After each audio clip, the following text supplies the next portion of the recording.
Presiden Joko Widodo telah menerbitkan ketentuan mengenai pendanaan dan pengelolaan Ibu Kota Nusantara atau IKN. Dalam ketentuan itu diatur juga soal pajak dan pungutan khusus. PP ini disahkan pada 18 April 2022 dan mulai berlaku sejak tanggal diundangkan. Belait tertuang dalam Peraturan Pemerintah atau PP Nomor 17 Tahun 2022 tentang pendanaan dan pemindahan Ibu Kota Negara serta penyelenggaraan pemerintah daerah khusus Ibu Kota Nusantara. Aturan turunan dari Undang-Undang Nomor 3 Tahun 2022 tentang Ibu Kota Negara itu membuka lebih banyak opsi bagi pembiayaan pembangunan Ibu Kota Negara baru.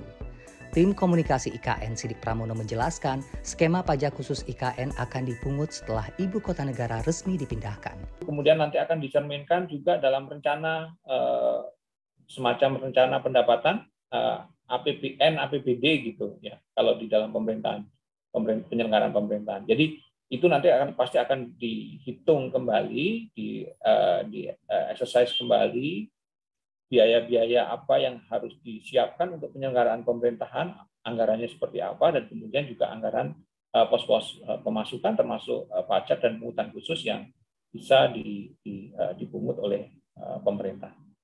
Adapun pajak khusus IKN meliputi pajak kendaraan bermotor, pajak alat berat, pajak rokok, pajak barang dan jasa seperti makanan dan minuman, listrik, perhotelan, kesenian, dan hiburan. Pajak khusus juga termasuk pajak reklame hingga pajak sarang burung walet. Sementara itu, Direktur Center of Law and Economic Studies, Bima Yudhistira menilai pajak khusus IKN dikhawatirkan akan lebih tinggi dari pajak daerah, sehingga berimplikasi pada turunnya optimisme investor dan memicu adanya diskriminasi fiskal bagi warga lokal.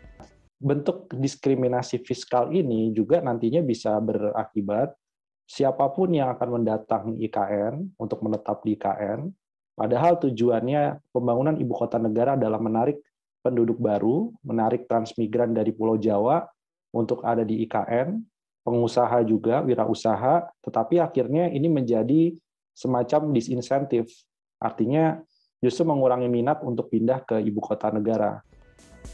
Bima menambahkan pemerintah sebaiknya justru memberikan fasilitas keringanan pajak untuk mendorong sumber pertumbuhan ekonomi baru. Roni Satria, Galuh Prestisa, Jakarta.